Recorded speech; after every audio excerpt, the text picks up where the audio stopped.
And you're back on Liberty Nation Radio, heard coast to coast on the Radio America Network. I remain your host, Mark Angelides.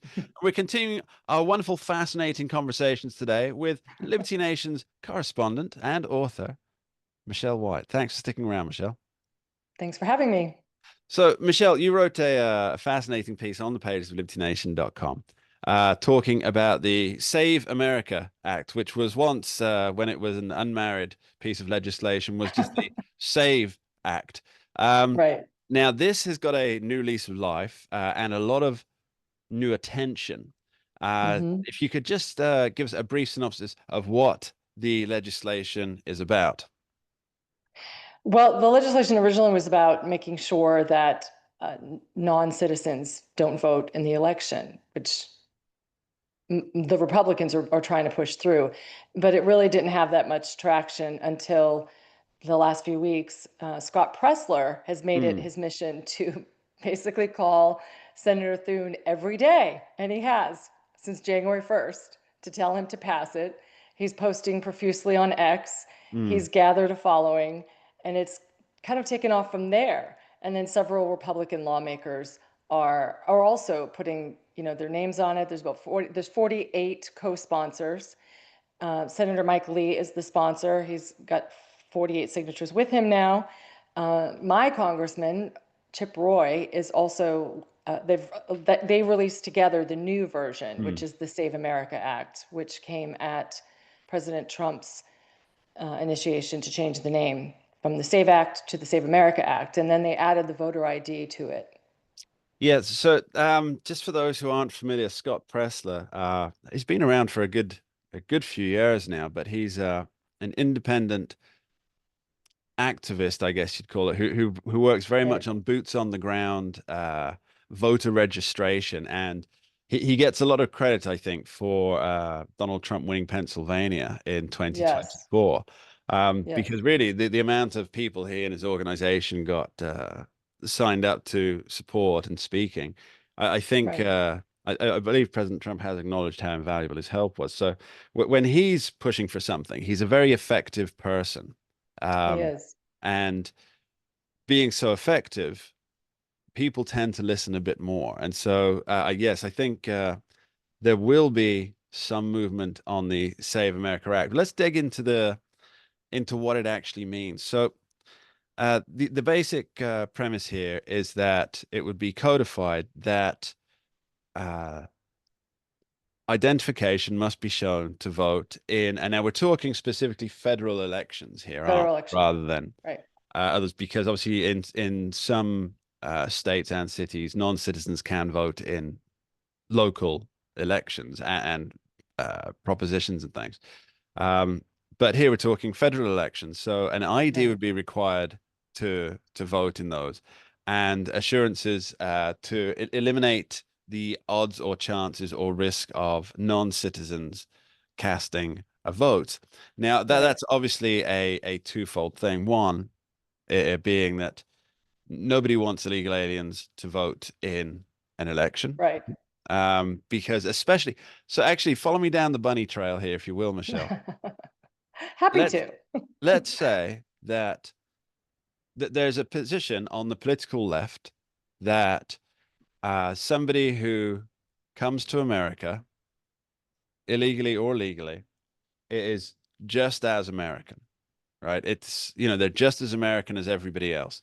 Whether they've been here a day or they've been here 20 years and set up a life and they've had children who go off to college, maybe have a business, own a home, but they're in essentially the same category as somebody who arrived yesterday and somebody who arrived 20 years ago. They're in the That's what same they category. say. Yeah. So that's the position. And then if the person who arrived 20 years ago has the opportunity to vote in an election, what's to stop the person who arrived a day ago?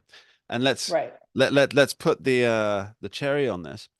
What's to stop, I don't know, in a local election, a regional election, what's hmm to stop, I don't know, some foreign government saying, right, we're going to send 50,000 people down there to register this month and Right. then vote in that election to Right. impact the outcome. How do we And know that's not already happening?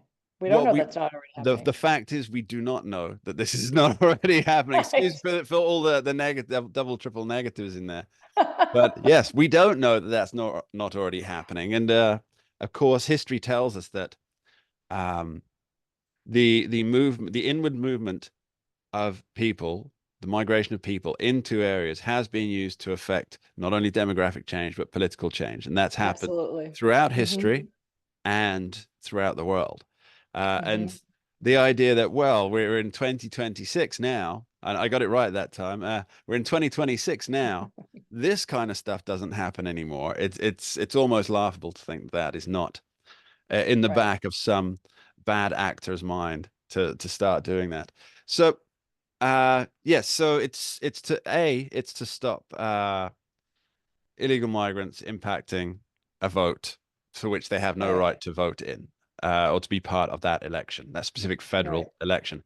And the second is essentially it's to cut back on cheating, right? Right. Yeah. There's a third provision. The third Sure. provision is that it would clean up the voter rolls so that Yes. Yeah. illegal voters already on the rolls would be purged from those lists. Hmm. And with the backdrop of what's going on in Georgia right now, it's almost perfect PR for Sure. the Save America Act to pass. But whether or not it will is the bigger question. Yeah, absolutely. Yes. By George, you're referring to The Fulton County, the Fulton County getting yeah, all the records the there. FBI taking, Yeah, yeah. yeah, and a range of agencies on the scene there, which, Mm-hmm. without getting too DNI, yep. conspiratorial, that would involve Mm-hmm. foreign engagement for the people Right, who are there to be there. So right, that's pretty fascinating. So there is going to be right. let's be very clear about this Save America Act here. It's an uphill battle for the Republicans here, isn't it? Because they don't have a Yeah, supermajority. It's not no, something that's going to be able to go through on a simple majority with, or even right. just with JD Vance, the tiebreaker.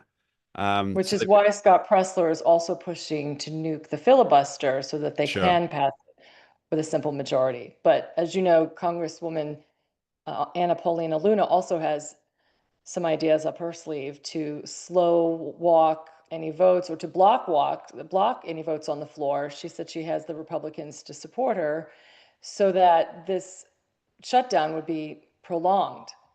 right. The So shutdown. It's only a partial shutdown, of course, and partial shutdown, I, right, I'm would be I'm one I'm wondering if that's not tactically, if that's not a poor idea, because as far as I gather here, Democrats don't want DHS to receive the funding that it gets so it can right, continue to pay ICE and operate ICE. They don't want right, that to happen anyway. So right. if Representative Anna Pauline Luna blocks other stuff on this, well, they can say, well, it's keeping ICE shut down or it's keeping ICE unfunded. And But so, it's also unfun, it also affects TSA and FEMA. It's not just ICE. sure, So yeah, yeah. Although, they will have to own that yeah, if they shut down the government twice in 4 months, and this is what I wrote in my article. Both times it will be over illegal aliens. mm. First time it was illegal aliens getting health care. This time, indirectly, it will be because of, well, illegal alien enforcement with ICE, but then indirectly with the Save America Act. If that tactic works, that it, would it it's still not a the good butt of the whole. it's not a Go good ahead. long-term legacy look, is it? No, it's not. It's not a good.